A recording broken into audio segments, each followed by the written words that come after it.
Good evening. You are tuned to Noise Party.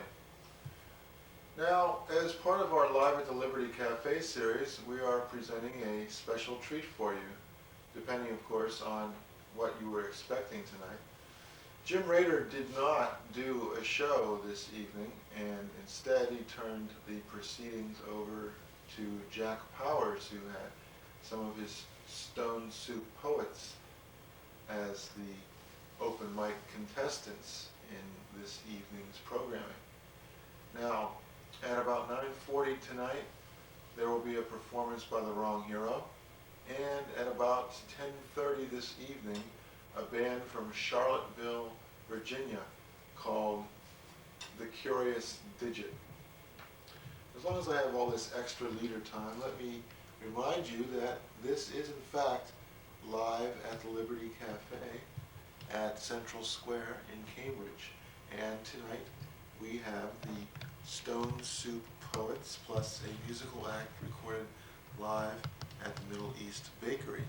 And as long as I have your undivided attention, I might as well read off the honor roll of individuals who braved the blizzard to come out. And they are, of course, the guy who runs the thing, Jack Powers, plus Chief Autumn Tree, the short attention span poet, Lou Budd, Diana Saenz, Matt Boston, Raffy Woolf, Dan Manakis, Maria Jonin, Michael a.k.a. The Wrong Hero, Chris Arshagra, Eric Nelson, the featured act, Bill Morgan, Seth Friedman, Cynthia Mitchell, plus a musical act, The Curious Digit. Noise Party is produced by Francis DiMenno. I only said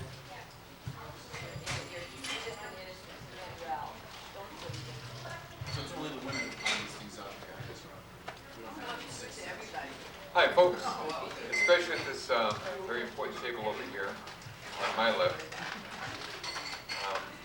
Welcome to Cafe Liberty, and home to this evening for the Stone Soup Poets, who had to nomad themselves across Mass Ave due to the storm. And we're very grateful, the folks that run this place, and a special, very, very special thanks to Holly Wood, who has a grandfather named Jack Powers. I find this kind of remarkable, but that's what I discovered today when I said my name. I've been here, of course, before. It's a beautiful place, and we hope to do some connection through the various devices for what's called telepoetics, which used to be called Electronic Cafe, and we're hoping to connect up with Chicago and Santa Monica and I guess Los Angeles in the near future from this physical spot. It won't be a Monday night for obvious reasons. We run a regular series at T.T. the Bear's place. It's been there for over 5 years now. And we've been in Cambridge about close to 11 years. We started in Boston.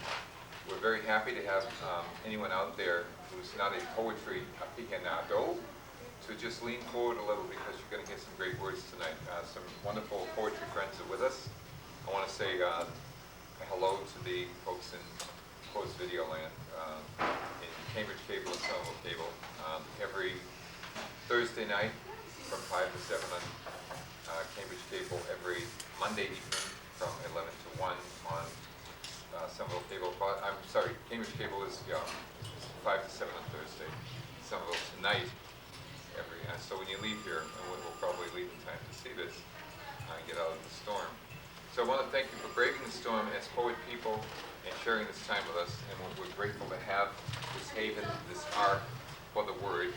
And just to test the microphone, which doesn't exist, I'll just do something by someone else other than myself to see how the words go and how they reach. And if someone tells me how this projects, we'll know how people should read, because we don't have the mic here tonight. Vision and Prayer by Dylan Thomas. Who are you who is born in the next room so loud to my own that I can hear the womb opening and the dark run over the ghost and the dropped sun behind the wall thin as a wren's bone? In the birth-bloody room unknown to the burn and turn of time, in the hot print of man bows no baptism, but dark alone blessing on the wild child. I must lie still as stone by the wren-bone wall, hearing the moan of the mother hidden, and the shadow's head of pain, casting tomorrow like a thorn amid the midwives of miracle sing, until the turbulent newborn burns me his name and his flame, and the winged wall is torn by his torrid crown, and the dark thrown from his loin to bright light. Helen Thomas, God bless him. Our next reader shall be Chief Autumn Tree. Yay. Speak up. I usually do. Heroin. It's not romantic.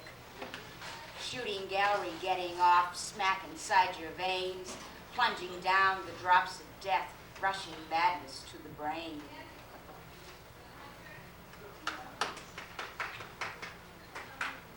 Ocean scavenges, frozen feathers, birds of prey, cold gray, seagulls cry, current flowing, swimming fish, beaks unable to crack ice.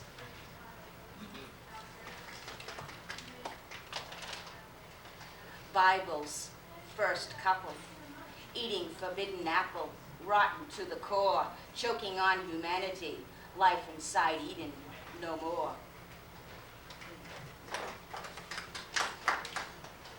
Man from Paramount, he's a real movie classic. Usher in jacket, eyes empty, blue theater seats, refugee from silver screen. Thank you. Yay. Yay.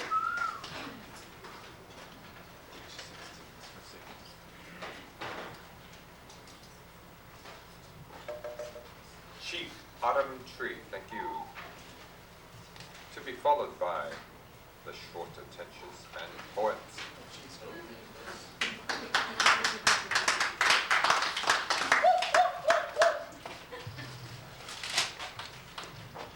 Achoo! Frozen nose insides quickly blown away.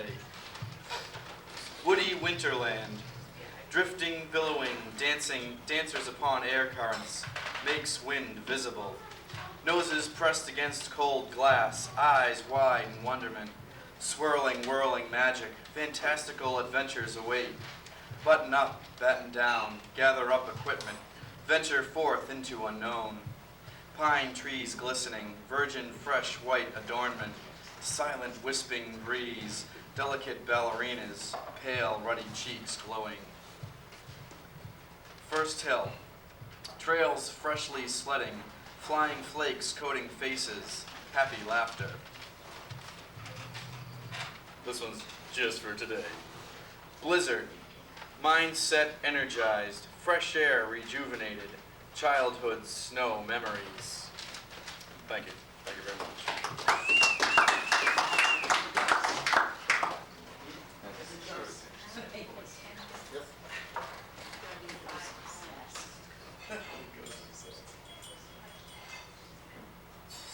SASP, great work. Now, next time, we're going to nail your feet right here so you stay on camera the whole time and with light. Thank you. That's a new physical scene for us, and we're delighted to be here. And we'd like to invite up our next reader, Lou Butt. Lou Butt. Number 7. Yeah, number 3. Yes. Excuse me, what was that expression? What? Vanity show. Nothing so scatological. Okay, on that note, well, this is kind of inspired by reading something from Earthstar about Albion and Hyperborea and the possibility that the first people may have come from the British Isles. I never really heard that before. So this is actually London by William Blake, but it's taking place in Beacon Hill. because that's where I experienced London. So I wander through each chartered street, near where the chartered Charles doth flow. Face on every man I meet, marks of a weakness and marks of a woe. In every foe, in every band, in every infant's cry of fear, the mind-forged manacles I hear. But most through midnight streets, I hear mind-forged manacles I hear. In every chimney sweeper's cry, every blackened church, the hapless soldier's sigh as his blood runs down the State House walls. But most through midnight streets I hear the youthful harlot's curse, blast the newborn infant's tear, and blight with plagues the marriage hearse. The next thing I like to do is, I had pretty long hair until pretty recently, and I got a short haircut. I probably should have waited till the spring, but I got it in the winter. And I got to recount this story, kind of a heartfelt story about my childhood in Syracuse, New York. I had a barber when I was a kid, and I was really close to him because he used to get gum out of my hair. I used to stick gum in my hair, and he used to pull it out, cut it out, and he was really a friend of the family's. So I was like walking around, I was walking around Westcott Street. I don't know if anybody knows Syracuse, but that's where I grew up. And I was walking around the east side of Syracuse on Westcott Street with my mother, and we went into the barber shop. And, there's that same guy, Frank, that works there with the slick down hair. This was probably 1958 or so. And I walked in, and we said, my mom and I said, where's Jerry? Where's Jerry? And so Frank said, well, he's not here. So he said, we're not in a hurry. We'll sit down and wait for him for a while. And Frank said, it's going to be a long wait. He died last July. So that was really probably the first time I got my heart broke in my life, I would say. Thank you.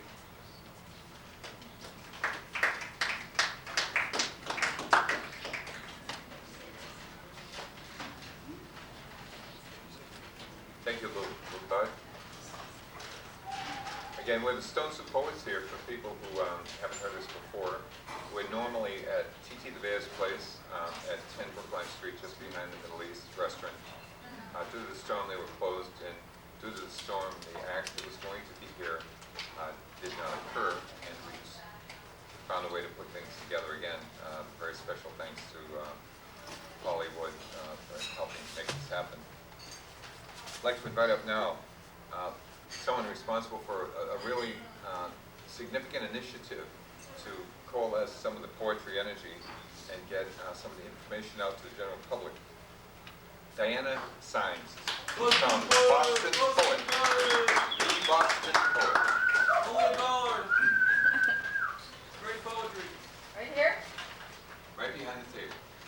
That's it. Oh, so that's what's going on. Progress, 1996.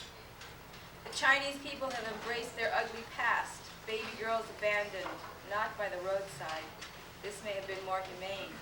Now they are left in orphanages, where they are tied to potty chairs, rows of infant girls who no longer bother to cry. This is their daycare. In the year 2005, the Chinese will have 14 men to every woman. They may finally realize population control. So do not come to me with your discovery of the goddess and your chipping at the glass ceiling. Do not tell me how much we've advanced. These fetid crimes of China do not put them in the lead when infant girls in Boston suffer clitorectomies. That rhymes. It's not supposed to rhyme. Next one is chocolate milk. Angry disappointment, you gave me a book about a woman who rejected every suitor and wound up alone and wrinkled. Of course this made me angry too. Later I saw a woman gently scolding you for more than you can give her. She forgave you and pressed her body close. Your fingertips touched her shoulder blades like dancing with a stranger. Our eyes met and you smiled sheepishly. I got home late after laughing with everyone. No one accused me subtly nor outright of my behavior. No one spoke to me on any aspect of my character. I felt like chocolate milk, forgave everybody everything. Then I let my bed envelop me with quiet invitation. I understand too well why we trade one form of emptiness for another. The next day I called you to come out and play. Now we could be friends, freed by the woman who feeds the slots with delectable meals and the sweetness of her desires. That's the end.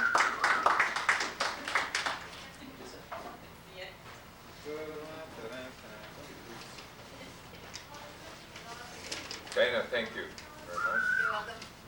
This is, again, a new room for some of us, and without a microphone, we'll expect your leaning forward to our projection, if you would.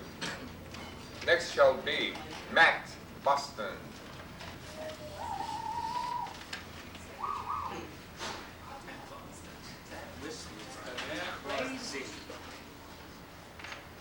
This is one of the earliest poems I wrote, called Examination 1986.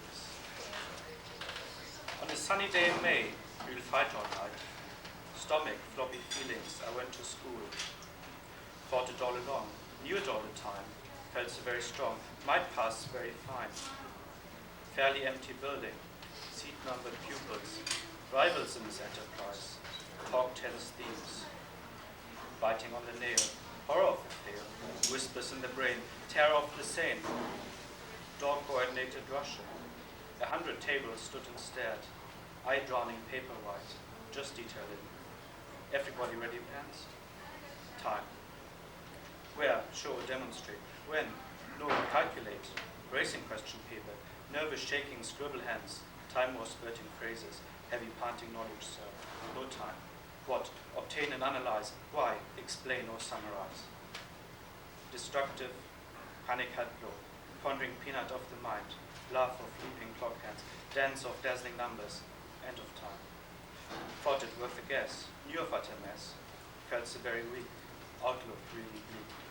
Staggered strangely home, flash of examinate years, paper training pocket preparation, human mind unified. This is after the poem Stufen by Hermann Hesse, Steps. As every flower withers and every youth is lost to age, flowers every step of life, flowers every wisdom too and every virtue, in its own time and must not last forever. Like a garden by the season changes, the body is drawn on to growth and then decay.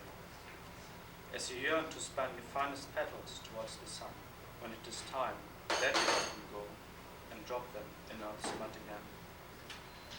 With every pace on the path there is a new potential to use to your favor in harmony with nature. Happy should we strive from room to room, clinging to none as if our home. Fate does not tie or narrow, but wants to lift us, step by step and widen. So neither stumble circles in your doubtful past, nor sprint towards illusions of your future times. In perception of reality there is neither good or bad. And the piercing chains, crushing stones, like pleasure, love and beauty, should be but the fleeting residents of our minds. Accept them now and live as one, in readiness for new beginnings and departures, without the sadness but the courage, so that the steps are easy. For in every step there's a miracle, as long as you have the will to let it be. This one is called Strange Free World. I want to be, sometimes really me, energetic and alive, full of witty drive, recite some poetry, or buy a book on Chagall, forgetting all. Talk to you about clouds you've never seen before, and drop by drop, plop my mind into yours and yours back into mine, our bodies floating careless in the torrent of the time.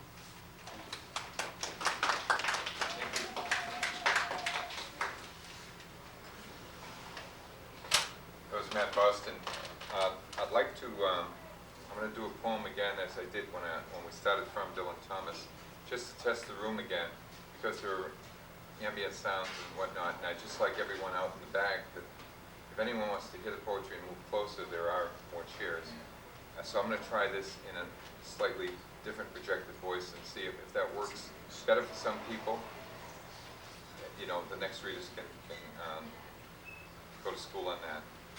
And this appropriately, especially for our next reader, will be Raffy Woolf, author of Wishing My Room Had a Floor. He'll be reading next. In my craft or sullen art. In my craft or sullen art, exercised in the still night when only the moon rages, and the lovers lie abed with all their griefs in their arms. I labor by singing light, not for ambition or bread or the strutted trade of charms on ivory stages, but for the common wages of their most secret heart. Not for the proud man apart from the raging moon I write on these spindrift pages, nor for the towering dead with their nightingales and psalms, but for the lovers, their arms round the griefs of the ages, who pay no praise or wages, nor heed my craft or art.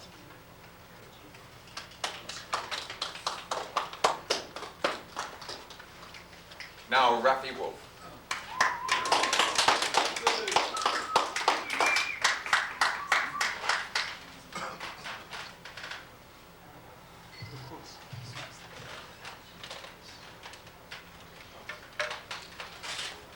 I did this strictly for a lark, or maybe a crow. This is Johnny O. Sidro on WZLX, Boston's classic rock for 21st century and always. It is official, World War III is on. And I tell you, we are not moving. We will be with you to the end. This little part of Boston is ground zero, and let's be realistic, being in a fallout shelter is not going to help anyone at ground zero one bit. So let's celebrate, or maybe more, in the apocalypse. For us, it will be business as usual. And the request lines are open, so let's see what you think is appropriate for the occasion. 2. Friends, please, when you request a song, no long speeches. Believe me, I sympathize, but hundreds of people want to hear music. Our most requested music is Side 2 of Abbey Road, and here it is on Boston's classic rock. 3. It is hard to think in these circumstances. I just realized I've been playing all dead people. Janis Joplin, Jim Morrison, John Lennon, Jerry Garcia. Friends, I swear I did not realize it. Right now I'm going to do something I would not have gotten away with at any other time. I have a recording of Weird Al Yankovic singing Christmas at Ground Zero. Now I know a lot of people are going to call in and say this is in bad taste, but my personal belief is if we lose the ability to laugh, we've lost the war. So here it is, Christmas at Ground Zero. 4. Here's a question for all of you. What would be the most appropriate song for the bomb to drop on? I've been trying to decide between that final E chord in A Day in the Life or Just After Her Majesty's a Pretty Nice Girl. 5. You can't pretend life is normal anymore. I've got several calls on cellular phones from a sex orgy happening right at the base of the Hancock Tower. If the bomb doesn't drop, I'm willing to bet that there are going to be a lot of babies born 9 months from now. Someone requested Alice Cooper singing No More Mr. Nice Guy. Here it is. 6. You know, several people have called, and that's why I don't break down and cry. I have 2 answers. One of them is that a lot of people out there depending on me to keep their spirits up to the very last second. I'm not going to let them down. You know, one philosopher said you always have a choice. Even if you're about to be hung, you still have the choice to either break down and cry or spit in the executioner's face. Well, I have chosen to spit in the executioner's face. You know, that will be my answer. And in that spirit, I'm going to play 19th Nervous Breakdown by the Rolling Stones. And here it is. 7. That was 19th Nervous Breakdown by the Rolling Stones. By the way, those of you who don't like what I'm playing, I hear 94.5 is playing all black gospel music, and 106.7 is playing all white religious music, so you're welcome to switch if you want. Weather, partly cloudy with temperatures in the mid-50s. Tonight, partly cloudy, low around 48. Not counting, of course, the fireball. 8.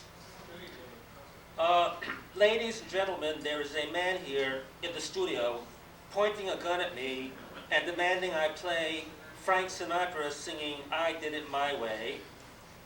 As a matter of fact, I think we have... Thank you.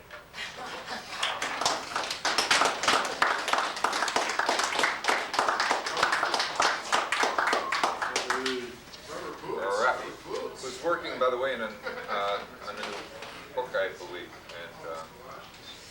and looking forward to that. Next shall be Dan Manakis.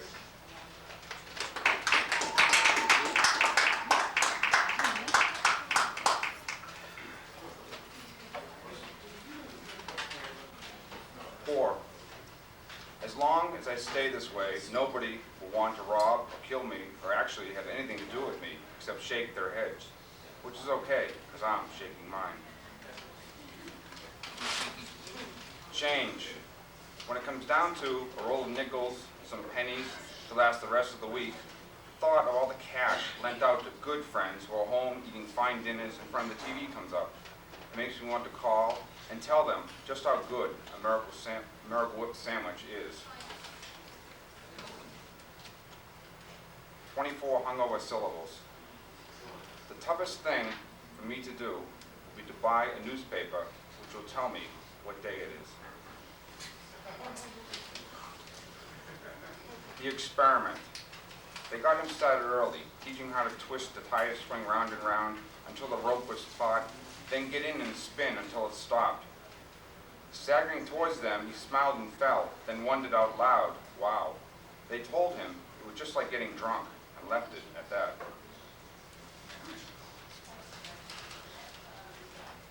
So simple.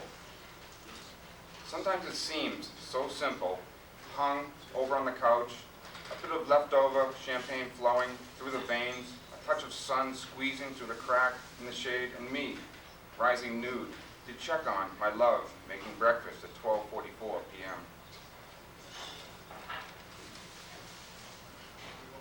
Pan. Lest you forget, my dearest Edvada, I was your Lieutenant Glan, and your dog was Aesop, and we were going to move north to the woods, where we would throw each other's shoes into the lake, and spit in each other's ears, and laugh and love in the spirit of Hampson. Think about it. It's not really stealing when the keys are in the ignition and you only move it one block.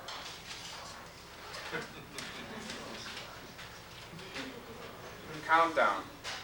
When I'm 80, I'll probably be in a nursing home with a wide assortment of pills at my bedside and Leave It to Beaver reruns on the TV, haunting me, making my memory return to when I was 20 and watched the Beeve, Wally, June, and Ward with a passion, but had no prescription to ease the pain.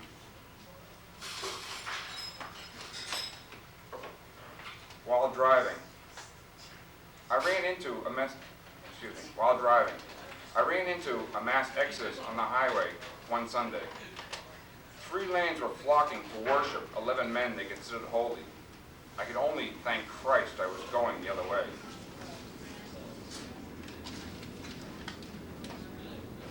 Nothing. No television, no telephone, no radio, no refrigerator, no wind-up clock. Nothing to do except listen. All right.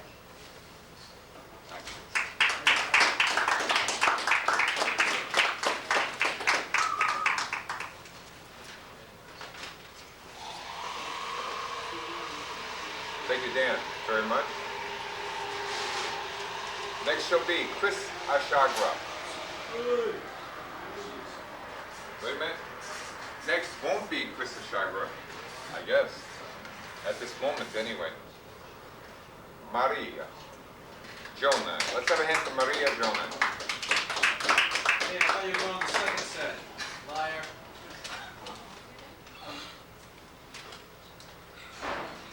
I'm not going to read any of my own work tonight.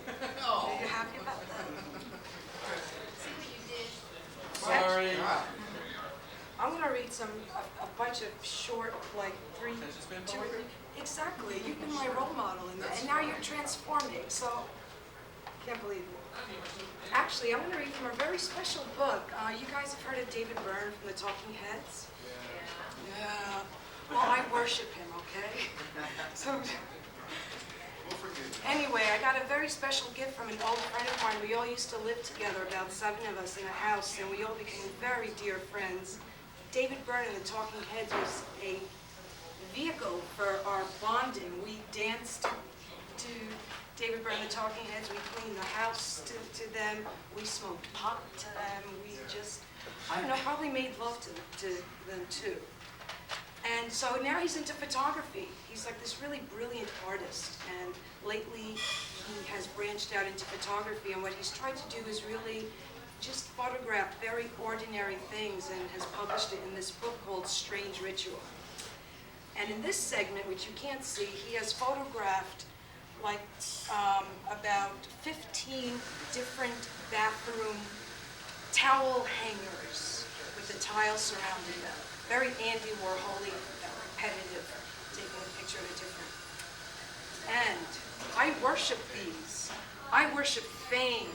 I worship what I don't understand. I worship beauty. I worship bargains. I worship heavily spiced foods. I worship community.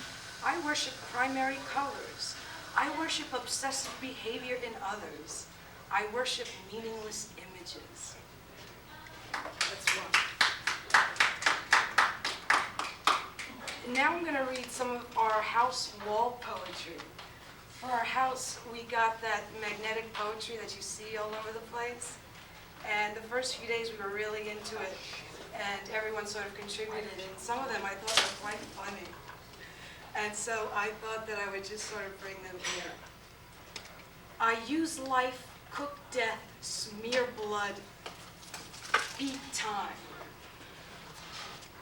I pant beneath rock with red rain, and you whisper sweet, hot, misty, luscious, gorgeous cries. These mean, bitter chants heave delicately. My storm rose aches, our summer sun sleeps, your sea beauty chains. My purple sweat goddess, sordid chocolate girl. Drool produce is falling. Is any one of these yours, Michael? Tiny white men. Delirious breast is essential. Manipulate love and incubate it. But smell wind. We always run to bed in raw winter. One felt 1,000 but ugly friends. And that's it. And that's it.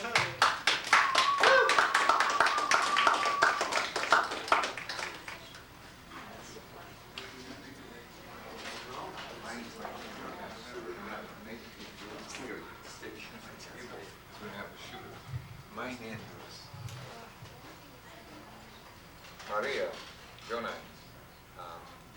it would have been nice to have you on camera all the time, but there's no one behind this shooting. So as soon as you move from behind this table and out of this light, you're a disembodied voice. So thank you for that work. Let's have a hand for Maria. Thank you very much. Salute. So every reader, if you realize there's no one behind these two cameras, which are for documentation and also for Cambridge cable and Salvo cable. So kind of important that you stand here so that you'll be on and not be cut out, okay? Michael, I hope, if I said that right. Close enough. Michael Awful. Yeah, and I live in the same co-op as Maria. And so, finally made it to Monday nights. No, not the same car, the same co-op. No, it's a little more spacious than a Buick. Yep. All right, so this one's, first one was called Fishing Tackle, and it's about my roommate. He talks like a surfer. Lightning strikes, killer box, magic too.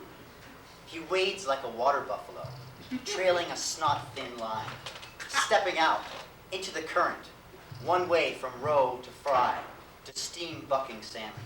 Freshwater stallion, wild and sleek, slipping around the legs of this Mississippi River cowboy. Mouth working like an oiled reel, spinning out word lines, waiting for my eyes to bite. You've got to fool them, he says. Little finger jerk, flicker in the water, reel spin, half circle, thumb up, wrist pull, line leaps, fly hops. It drives him crazy, he says, as though they were women. Do you wear them hip-high rubber pants, I ask, making them sound like a firefighter's fireproof pantyhose? We both giggle at the thought. All those lascivious fish mouths, hungry and horny and nowhere to go. Now who can't relate to that?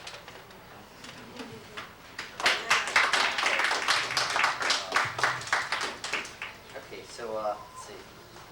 All right, and the name of the next one is called Untitled. I want to buy a car, I said. Well, what kind of car are you looking for? He said, like I knew he would. And I replied without pausing. I want something big and strong, low and sleek, like a cheetah. It's got to be older, beaten up, working class chic. No plastic, no fake bumpers, 6 cylinders and an extra tire. Well, how much would you like to spend? What it takes, buddy, what it takes. I know what you need, he says, trying to look prepared. We just got this baby in last week. It's got a dual overcam drive. Skip the talk, I say, let's ride. He takes it off the lot. Then I take over the wheel. I give it hell. He asks me to slow down. I jam the brakes hard. Hear the sound of metal. Get out and give him the keys. Not enough balls, I say, and leave. All right. Okay, then this is the last part. This is the last part of a much longer poem, but I only have the last part, so I'm going to read that. The larger poem is called, a very modest title, On Being. And this 4th section is called On Fighting. Inside me there's a cocktail, waiting to be stirred. Each night I dream of a pirate's chest, open to the sun. Not a trunk full of treasure, but a silk shirt, mostly unbuttoned. My long hair in the sweet breeze, bare feet on the deck, in a swashbuckler style fist fight. And I feel alive. And I realize these muscles and veins that I treat like automobile parts are dynamite and liquid fire, longing to ignite. And other times, I'm a quarter in a tin piggy bank that can't find its way out.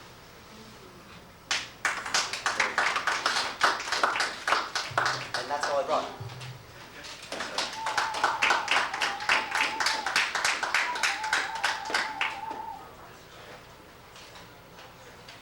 Thank you, Michael, very much. Francis DiMenno, The Wrong Hero.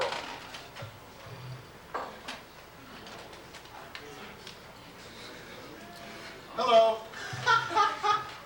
That's the reaction I was expecting. That's very good.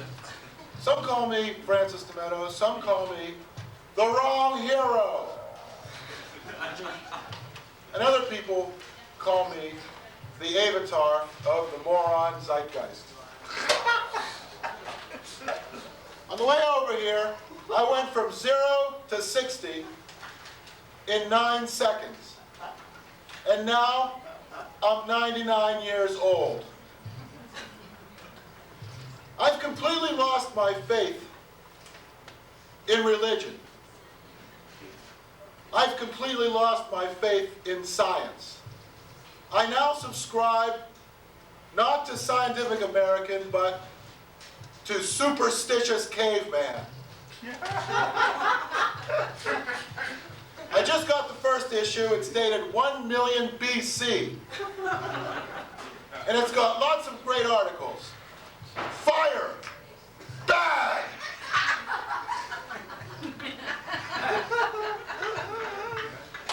Sacrificing your firstborn to appease the angry volcano god. And are dinosaurs kosher?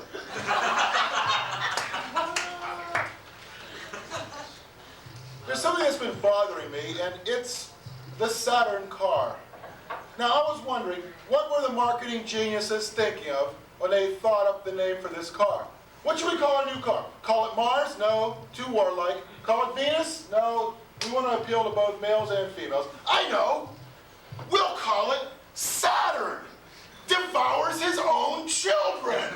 Great name for a car! Here's the keys to your new car, son. Gee, thanks, Dad!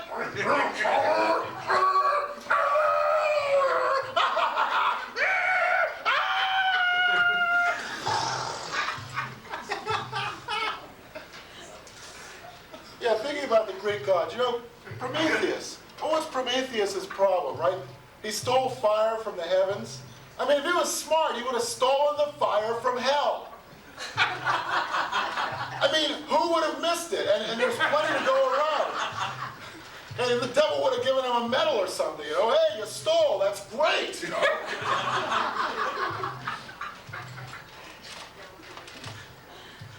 Well, I broke up with my girlfriend, but I wanted to be really nice about it. So I said to her, every time I make love to you, I see God. And he told me to stop going out with you. So anyway, I'm working on some new pickup lines like, I believe that you and I were together in a past life. And you owed me money. Now, you know that song, Every Little Breeze Seems to Whisper Louise? Every little breeze seems to... Make it stop! Make it stop! You know, how do recording artists get their names? Well, in one case, we do know. Chubby Checker got his name from Fats Domino. The wife of the record company producer said, well, let's see, what do we call our new singing star? Well, there's that cute little Fat Domino. I know, we'll call him Chubby Checker, but if she had thought for just a couple more seconds, she might have come up with a totally different name, like Obese Chess, or Arteriosclerotic Backgammon, or maybe Oleaginous Bingo. I like that one. Well, I should tell you just a little bit more about myself before I go. I like to spend hours in the bathtub. It shows. Sometimes I even put water in there.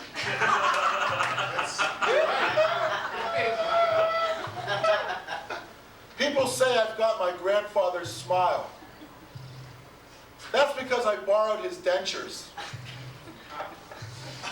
Stole them. The devil. From hell. The devil, that's right. My father was a meat and potatoes man. His arms were made of French fries and his legs were made of steak, and I'm like, what kind of nightmare world is this? Now, if you're like most people, and who isn't, then you're probably just like everybody else.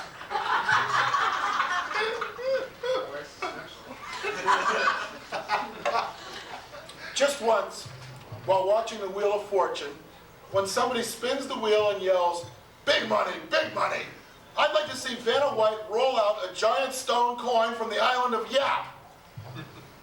Just once. Now, they say an apple cleans your teeth. Well, so does a hand grenade. They say a carrot improves your vision at night. Well, so does a hand grenade. And they say an apple a day keeps the doctor away. And I'm thinking, well, geez, that's great, but what kind of fruit do you eat to keep the policeman away? You know, that's some information I could really use. Oh, and by the way, there's no proverb. If it rains when the sun is shining, somewhere a policeman is beating his wife. Now, this episode of The Wrong Hero has been brought to you by Move Over Butter, Screw You Margarine, and Die, Lard, Die. And also by the fine line of Blubber products. Blubber Light, Blubber Clear, Fat-Free Blubber, Free-Range Blubber, Country Time Blubber, My Little Blubber, Pickup Blubber, Mighty Morphin Power Blubber, Teenage Mutant Ninja Blubber, I can't believe it's not blubber. And blubber, come back to me. What about a little crock of blubber? Hey, all right, what about a big crock of blubber? Anyway, I'd like you to consider just one more thing. The moon must be a giant ovary, because maybe that's why we shoot rockets at it. Thank you, I'm the wrong hero.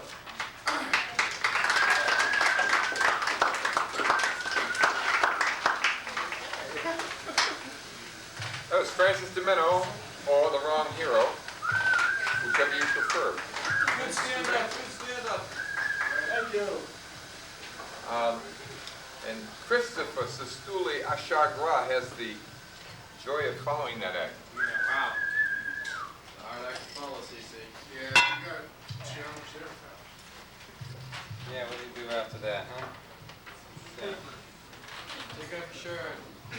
Yeah, I know. Muscles. I got Wanting poetry. chest hair. Shit. Strip poetry. Strip poetry.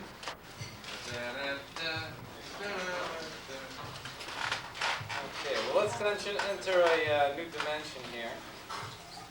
We already did. Well, let's turn the page one more time. I'm going to read a poem called The Lake. I still don't know how this is going to fly after that hero guy. The lake. Wildlife and watercolors paint sunscapes on your still face, making you blush magenta when your light feelings set. Hugged by mother foothills with 3 sisters, freshwater springs who fed you from birth and still do. Your beau, a cloud, who for a long time loves you, drapes you, shading, gently rolls by, watchful, brings gifts of flowery voices, showering you on and around your resting banks. As the living all about you work day and night just to be. Your sisters always remind you of your overflowing giving, your ways of turning the working of life into reminders of love and play, leaving you free to remember the granting of your reflective return on the first day that cloud fell in love with you, and how it miraculously grew stronger still. Clear through the season when your love fell dry, and how you felt, after all, you're feeding the parched ones. The quiet pain of how they ignored you, to the point your coves fell, ever lowering you into your own parched heartbed. And how on this day your sisters came to you with a comforting and flowing story about a humble little pond, reminding you of your own simple beginning. A story that lifted more than your sad eyes and spirits to the sky, to witness the sight of 100 cloud angels who brought you the news that your loved one is dead, that he died in a hurricane named Abandon, and they cried over you with countless drops of tears, then bowed their feathery minds and waved goodbye with their angel wings to go do their work with the rest of nature's angels, to go heal the rest of this world.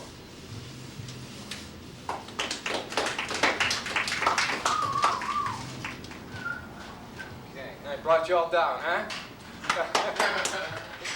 It was an accident, I swear. That piece is from a little book I'm putting together called Emotional Geography. Look for it, buy it. It's not out yet. This is a newer piece that I wrote this week. This is a 1996 piece. This is called This One Globe. This one globe, this same air, same sky. The agriculture of people, the many climates, many hungry children, many gardens of social behavior growing. Each gardener subject to climate and the acts of crime against nature. Someone's hand in it played a cause-pain game. The object to play no role in the bringing of plentiful. The work up to the harvest for all. It ignited a fire of love's labor lost to burn culture and soil of the gardening soul. To spread a disease of hunger, a virus of killjoy for a keeper's feast. Killing the crops of gifts, running the garden's soul over into ruins of love's labor, using all the crime hungry for more than understanding, earning the share of circumstances. Now it's new. No needs work, huh? Don't read a new piece, yeah. Okay.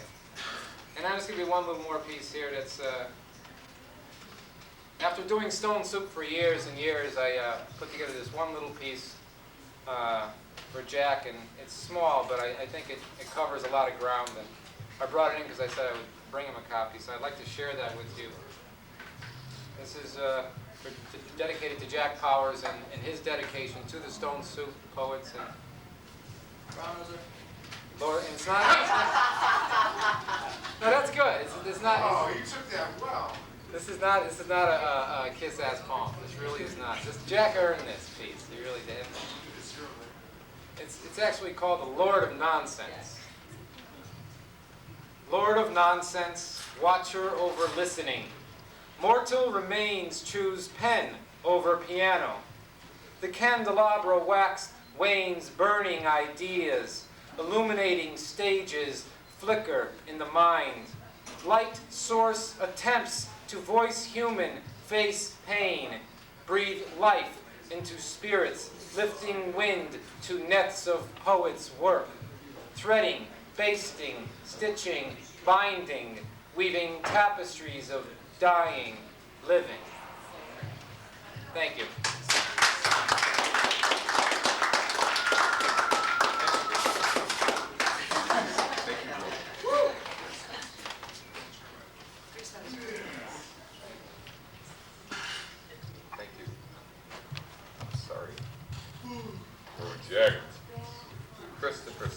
Arshagra, and our last reader in this set, before we have our feature, which we're very much waiting for, let's have a hand for Eric Nelson.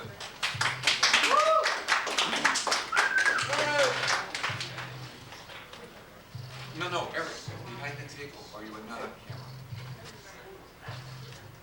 Whose woods these are, I think I know. His house is in the village, though. He will not see me stopping here to watch his woods fill up with snow. The little horse must think it queer to stop without a farmhouse near.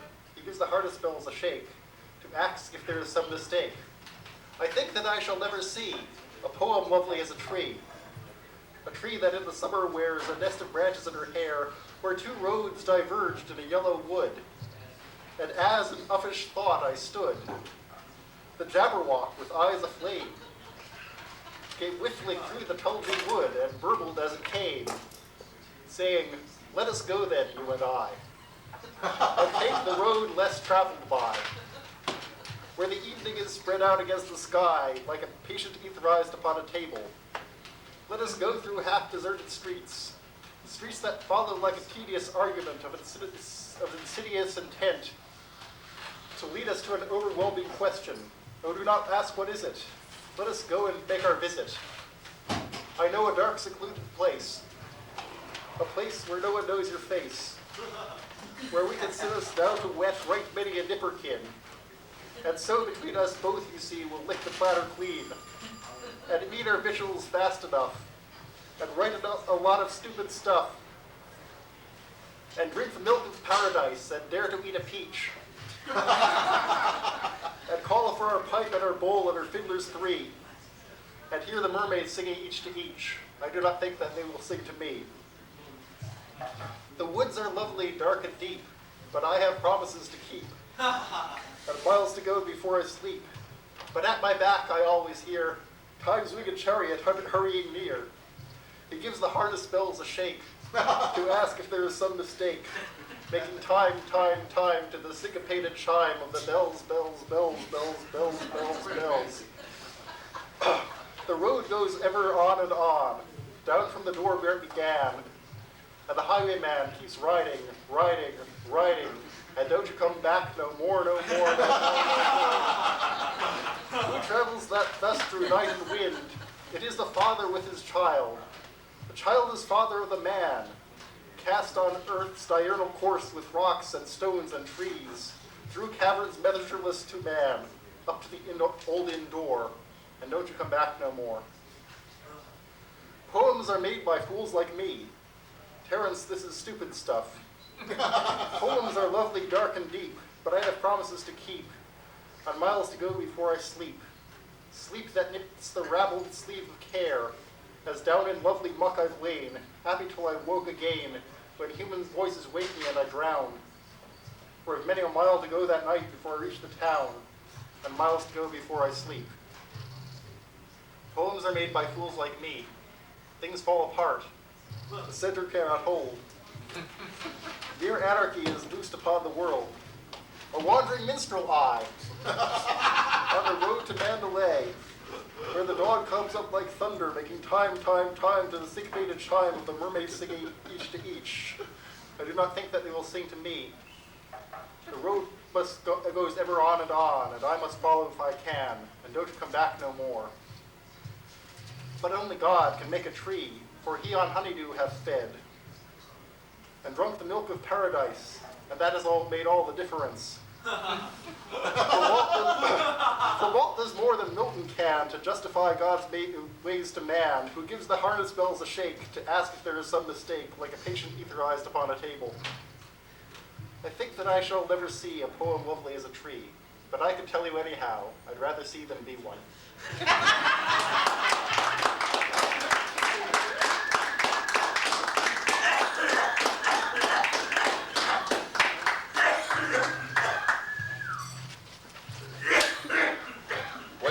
Serendipity in this world, and the great fortune was that this place was open for Stone Soup to meet tonight to keep our continuous 25 years of presenting poetry together.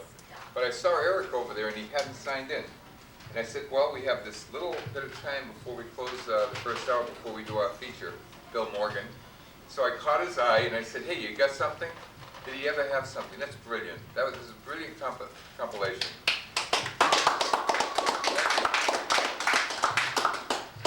Eric Nelson. We will take a very short break and then be back with our feature, Bill Morgan.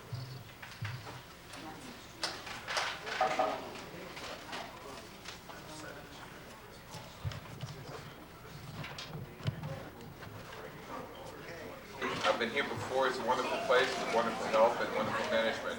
I hope many of us will come back here who are here for the first time. And perhaps we'll be back here doing something in another guise. Our feature tonight will be Bill Morgan. We'll be up in about 1 or 2 minutes as I look at the line at the counter. We just want to accommodate everyone and make sure everyone's in an attentive mode.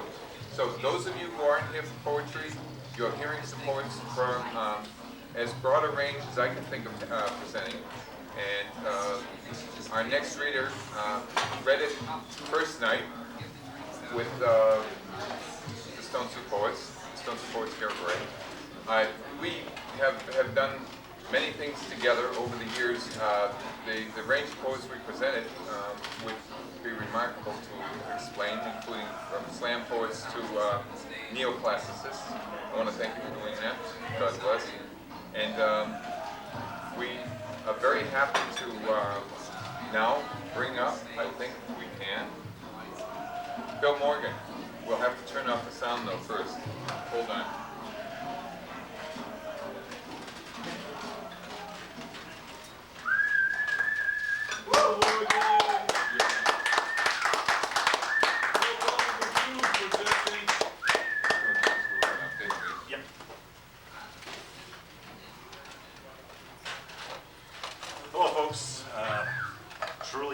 coining the phrase, the show must go on. Jack sure got things together here, with all the snow and all. And originally I was going to start with a poem that several of my friends requested that most of you who are regulars here have heard twice in the last month and a half. And since they didn't show, I'm not going to do it. All right! Instead, I'm going to start with a poem that you haven't heard. It's called My Mother Was Born in Germany. How was it to be 6 in Nazi Germany? There in Bavarian mountains with your big Jewish nose? That's what they called it. But you were a knee-slapping German girl who felt guilty by an accident of Mama with Papa's genes. They weren't popular either. The anti-fascist journalist with an artist wife and those noses. They raised you on farmer's dirt, thinking the country was a truth, a place of refuge from the city madness. Then, near the end, 1944, they took Daddy away to Dachau. Thank goodness for the blood, you whispered. That's what they taught you, when they let him out, spirit broken, but alive with Aryan blood. You had one fine cousin, the engineer of the Panzer tank. They let him out because of him. That's what Grossmutter told me, the oral tradition of the war not found in our history books. That war never left you. The Nazis never left you. I see them chasing you, taunting your big nose, the one I wear today. The Nazi schools remain in you as you break your back for everyone. My dad didn't understand, in his stupors and stale drunken woman-hating Catholicism stomping on you like a jackboot. His priest teachers taught him that women are for breeding and serving man, just like they taught you in school. I too never understood. This little Catholic boy in another city believed that story. You washed the dishes, you cleaned the clothes, made the beds, picked up after us, dressed the wounds, loved the children who didn't know how to love you back. But now we love you. We know how to love you. This son of yours loves you.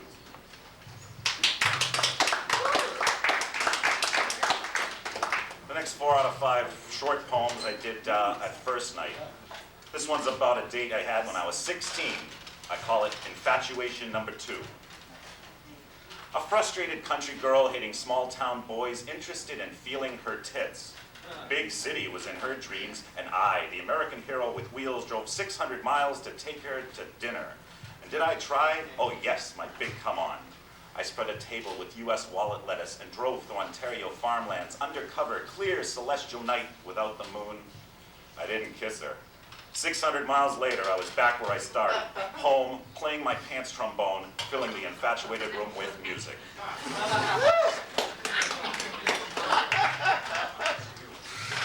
Here's one my feminist friends like. It's called, I Guess I'm a Woman.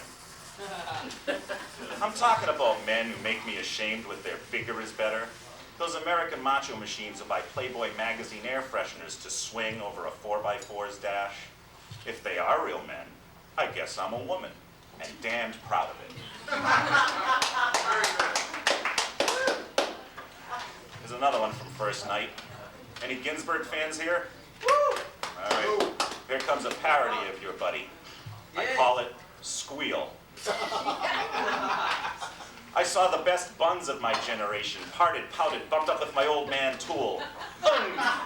Screaming boys loving Whitman, discussing Boulder days with Gregory and ghosts of mother. Mother! Ah, El Salvador, Nicaragua, marijuana, naked flash of buttocks under moons dripping wetness, sucking in sweet air through my teeth. America! I'm shoving my dick in your face.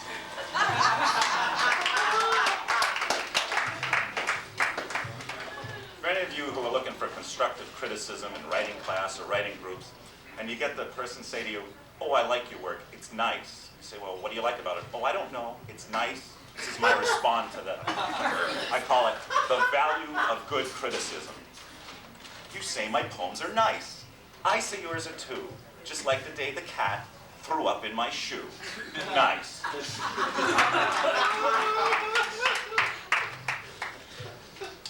Here's a little poem again from first night that looks back at a lot of relationships I had, and concluding with one that went up in smoke this past spring.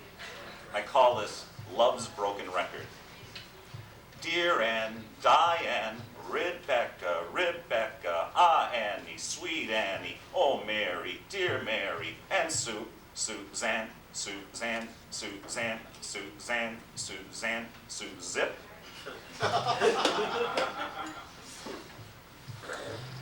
Now, some of you might be thinking, who was this Suzanne person? Well, I lived with her for over 4 years, loved her dearly, and it all went up in smoke when some so-called friend of hers introduced her to crack cocaine. This all happened very quickly. Before I knew it was happening, she had taken me for so much money that I had no place to live for over 4 months. Was evicted from the fight we had when she returned. And basically, I was a mess. This is a poem written 6 months after this occurred, which was last March. This is called 2 Seasons After Her. She broke her brain on crack cocaine and murdered my joy as well. I couldn't create an honest smile. Instead, I wore a clown makeup mask of I'm okay until left alone, exposed on a borrowed bed. Homeless, evicted by her actions and my care, now gone with spring. Summer came with irony. The sun shone nearly every day, sharp contrast to my disposition. Drink balmed the bitter sting memories of her in my arms, glowing with all the companionship ever yearned for, now half a year behind.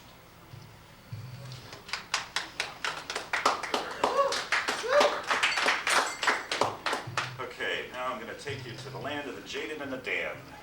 It's a series of interrelated poems I'm working on that deal with that 6-month period.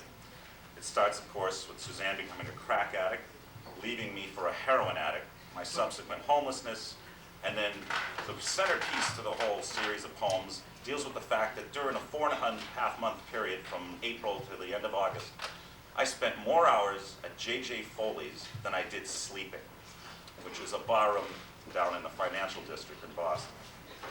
At one point, near the end of July, when I was just about losing my mind with just, promiscuous sex and drink, I finally met somebody at a wedding up in Maine that finally redeemed me again and felt I could fall in love again someday, though nothing happened. So without further ado, The Jaded and the Damned. This is the first poem is a short one. Let's open it up, just called Crash Landing.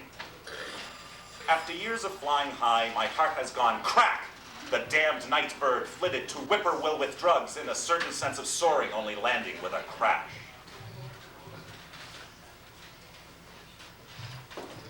God versus the addict.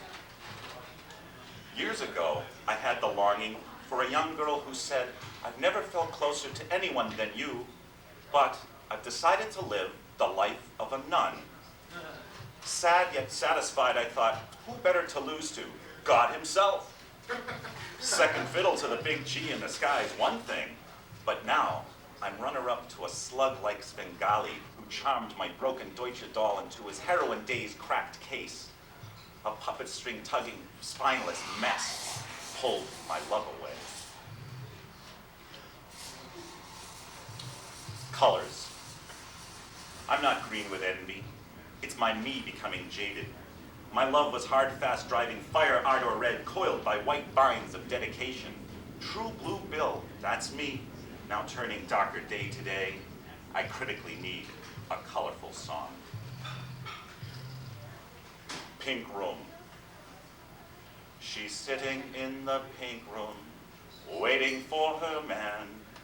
I'm out in the kitchen, but I don't know where I stand. Now she's run off to him, slamming shut our door, and suddenly a sickened whim has me crawling on the floor.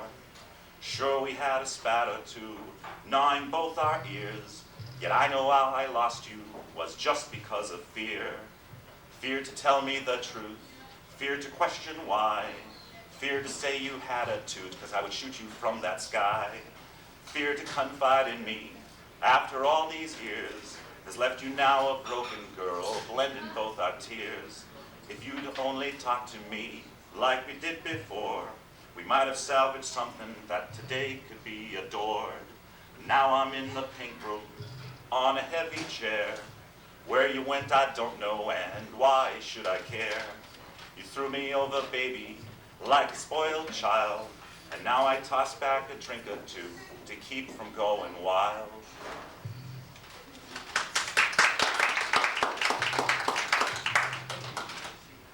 Foley's Monday Booze Blues. I went to Foley's on a Monday night to drown my reeling mind off her. It was about 9 and nearly empty when I dragged these forlorn feet to the bar. A smoky sight met me. 3 jaded men bunched up over their bottles. Now 4 souls, wearing the yoke of loser on our shoulders, heard the CD selections fitting the scene. So many "She's Gone, Done Me Wrong" songs. A pint of pity clomped down as I played the echoing role of silence staring at a glass filled with darkest stout. Now, let me tell you about Foley's on a Friday night. This is the centerpiece of the Jaded and Damned, and it's simply called Foley's. J.J. Foley's Friday night is the place to go for a foray of fun like a Disney Bukowski wonderland. Early in the evening, see the suit and tie crowd come foaming over like Guinness runoff as they douse their burning 2-car family visions. Then around 9, they mostly drift out, leaving dollops of hanging cravats now loose from the nooses that held them all week at humdrum office desks. It's now about time for the comedy show of artists, workers, and drinkers all to perform the works of the jaded and the damned. I sit there minding my own business of looking like a lonely question mark propped on a bar stool, staring at the Sox game on a blurry TV screen and talking with the barkeeps when they want to know what the score is. Once in a while I get lucky when a woman wants a light for a menthol and a methylated whim leads her lips to ask me, "What are you doing here?" I say, "Dear, I'm just here doing a character study." See the sauce-sot seeking solace at the bottom of a pint. Their liquor-filled dreams lead to schemes of getting some comfort from another with a similar thirst. Then over there is a sports fan who can't understand why they bother at all. Hear the music crank of the drones of rogues and brogues laced with nicotine. Amidst the din befalls the inevitable broken glass shatter, leading to choruses of "shut 'em off" mixed with laughter. Here comes stumbling Sparky. He's dragging a broom over shards and sawdust while trying not to slip on tiles soaked with 7 and 7. Amused, the little scrivener in my brain starts scratching away at verses to pour forth. He's humming a tune while he writes. I hear it again and again. Color me green, I'm jaded. Pencil me black, I'm damned. So soon it gets to midnight. The ball game's over, and I begin to play by diving from my perch into the maelstrom, lending an ear to whoever is near. Wrestlers, poets, cops, physicians, ex-cons, whores, biochemical engineers, scholars, dropouts, blue-collars, veterans, warlocks, Catholics, and some casual lovers, an occasional jerk or two. Mothers, lawyers, lesbians, media men, musicians, woodworkers, painters, bricklayers, cast-offs, and hangers-on. It's a bubbling sea of humanity bobbing about this dim-lit bar. We're on around closing, we're all tight, together, packed shoulder to shoulder, while smiling ear to ear that we found this joint.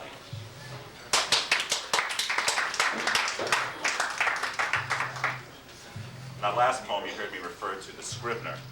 And it's my attempt at personifying the impulse to write, or maybe the impulse to write this in particular. And this is a short poem about that little guy in the head. And the only thing I feel I have to explain is I make reference to the Fritz Lang movie M, which starred Peter Lorre as a child killer. And in that film, in the climactic scene, he's explaining how he must murder.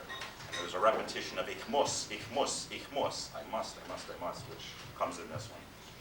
This is the Scrivener. That little man in the head can be a scary fellow. Scratching emotion's parchment, his pen forces my hand.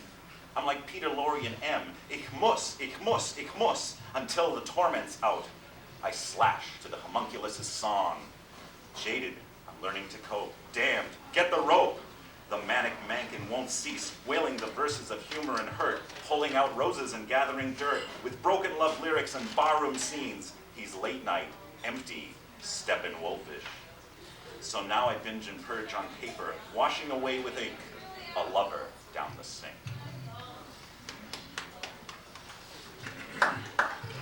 Here's a poem about one of those Foley's characters. I call it Creature of the Night. Another Foley's Friday and sitting at the bar was a lonely tipsy blonde who drank too many rocks. While minding my own business, she tipped over to talk. Having sat silent, I let out a sudden laugh as she mumbled out a winding trail of words. You look just like a vampire, and I need someone to love. I told her I was jaded, but I'm not yet damned. Still, she gently squeezed my knee like I'd made a compliment. It was only 7 and she barely could stand to down another drink as she bought another round. Her thoughts went from my hairstyle to a barkeeper's ass. She asked me what his name was, got a little crass. Now the boys behind the tap said, that's her last glass. Again, she brought up vampires before staggering to the loo. That's when I leaned over and said, toodaloo.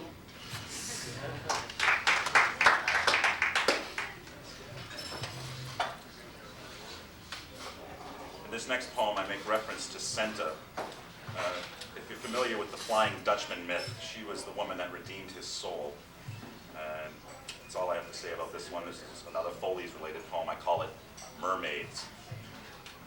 I sail the choppy sea of debauchery, with rakish cravings lurching me about to list of women met docked at a bar foot rail.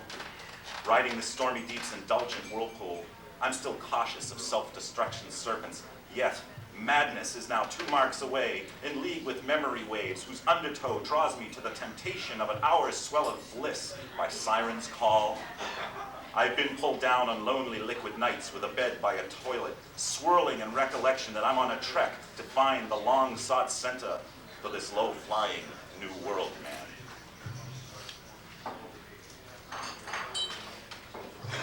Now we come to the redemption part. This is simply called Us.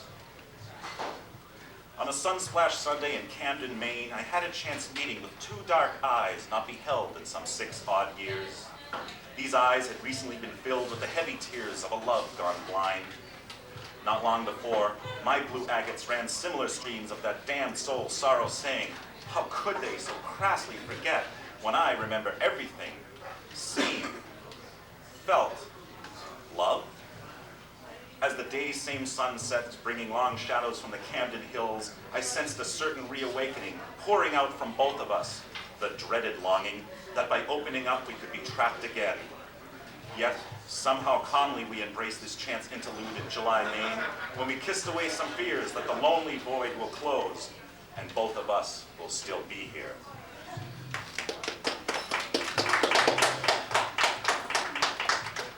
The last poem from The Jaded and the Damned, the last one I'm doing tonight, is sort of an overview of the aftermath. I call it In Conclusion. If you stumble into Foley's, one night you might see the resurrected me poised on a stool. If not, try to sense the presence of the jaded and the damned, and no redemption has been seized here by a mad year's exercise with booze, women, and laughs that taught, even when it hurt. This bar quenched that old 4-year love show, and I still come here for a drink, but no longer to escape, knowing since that time in Maine, love could return, and now the Scrivener can rest. Thank you.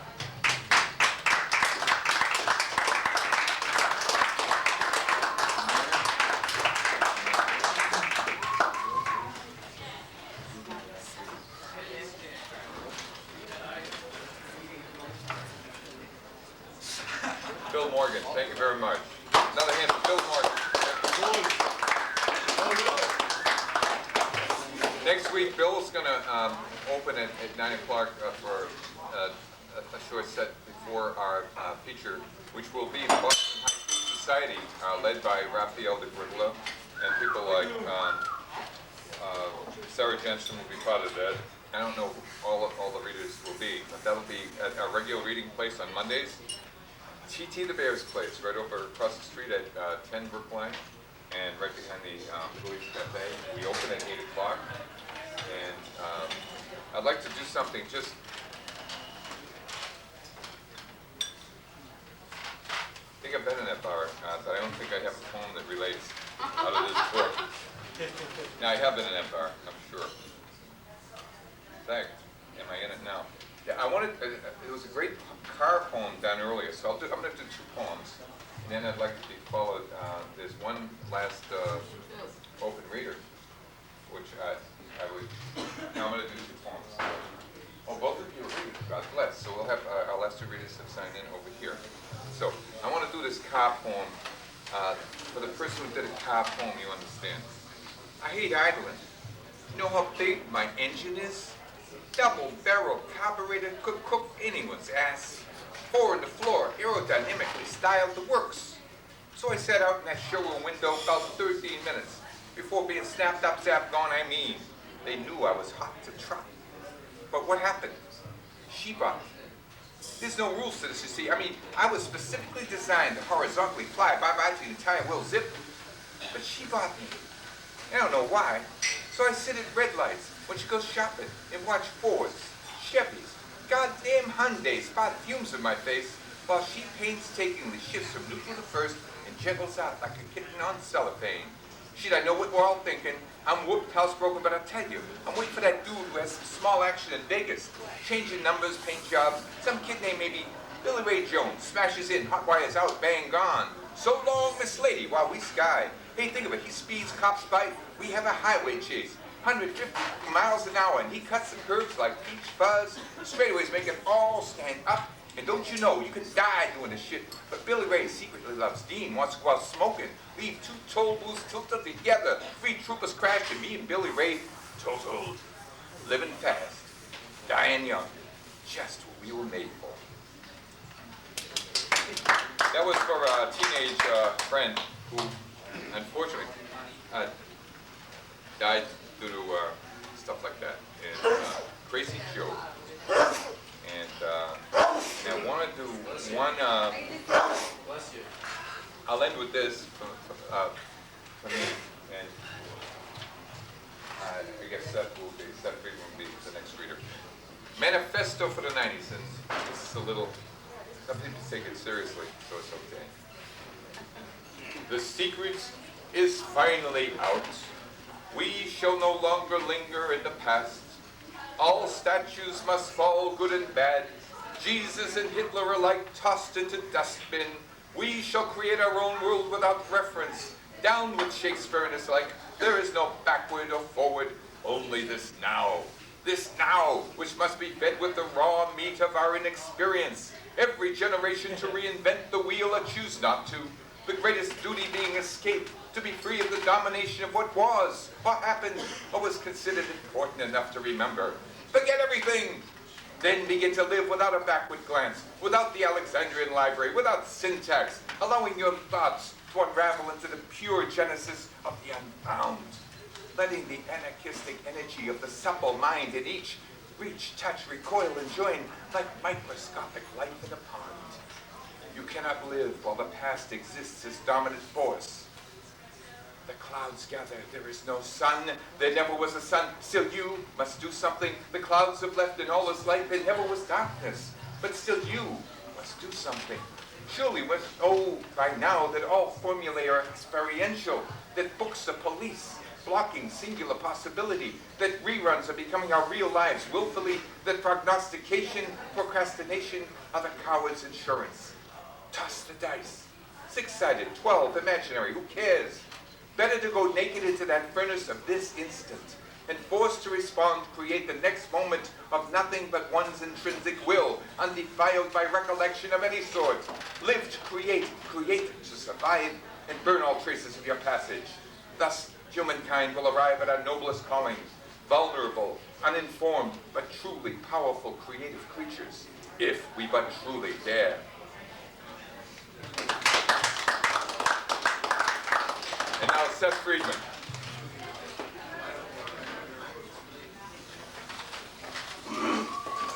Well, in 1989, really projects that so much. In 1989, went to India after Yvonne and Brian were murdered, and I went down to the Ganges. There was Mahakumbh Mela, where basically at Sangam, where the Jamuna meets the Ganges. People believe that enlightenment is gained by bathing in Ganga. There was a big festival, about somewhere between 10 and 15 million people camp out on the riverbanks. This poem's basically about that time. It's called I Have Been Down to the River. I have been down to the river after my wife and daughter were murdered by national fanatics, whoever they may be, in the name of religion, as they sing their songs of praise to thee.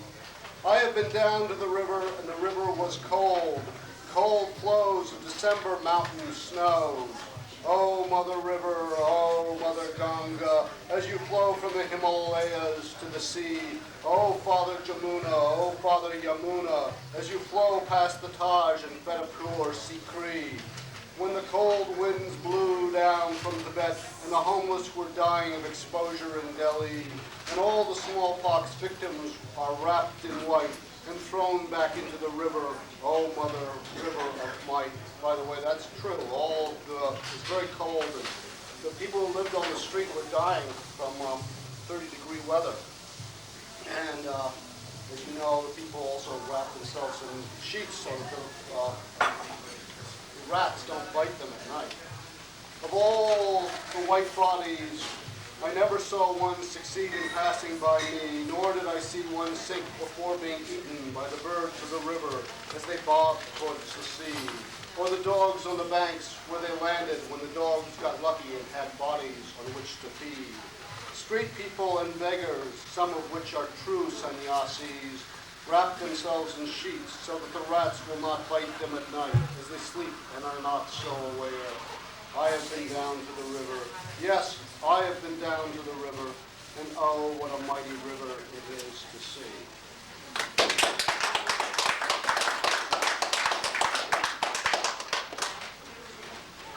Our last reader for the evening, following Seth Friedman, thank you very much, Seth, will be Cynthia Mitchell. Hi. The poem I'm going to read is a sestina, and that means that in each of 6 stanzas, the same 6 words are at the end of the lines, but they change their pattern in each stanza. So this is called 7 Years Old. A young girl sits in my room, her legs flung over the arm of my chair, and asks, when we go down the stairs, what do you do when I leave and you return? Do you look at the place where I just was and wonder, was she just there?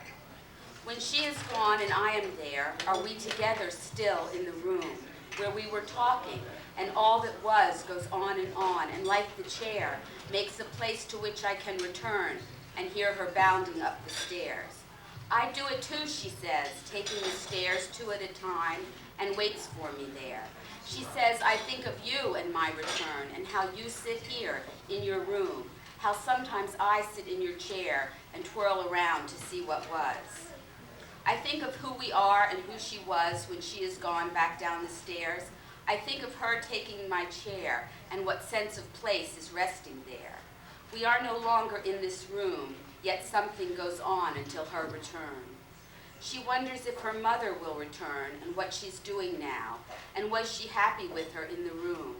She asks, did my mother climb the front hall stairs, eager just to see me there, in my crib or in her chair?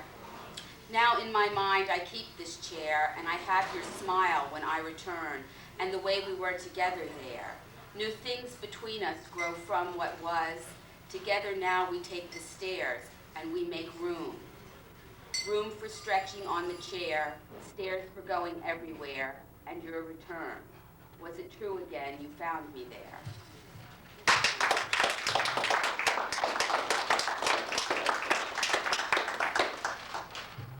Thank you very much for being with us. The poetry segment for this evening is over. We want to thank you again for the attention you paid to the poetry, those of you that didn't expect it. And I want to thank again Hollywood for making it possible through her facilitation for us being here tonight to save our strength. Let's have a hand for Hollywood. And all the help here, they were very wonderful to us. And a special thanks, this gentleman, Bill Morgan, is going to start off at 9 o'clock next Monday night at T.T. the Bear's Place and do a special feature there with us. So thank you. Bill Morgan. And over a dozen open readers with us tonight. And if it was fallen in the Creekstone, we might be. Let's see if I have any announcements. Does anyone have a poetry announcement they want to make? Because it's the time to do it. Billy Barnum is featured at the Vacancy Coffee House on Thursday. Bingo. Very good. Any others? By the way, Francis DiMenno, the wrong hero, we certainly want to give a special thank you to that. That was a hot shot thing. And please come by some Monday night if you're not busy. We'd love to have you do something. Let's see. And Eric Nelson, I want to thank you very much for that compilation. That was a brilliant little piece. So, good Louis Wool and the Creeks Don't Rise. We'll see you by and by.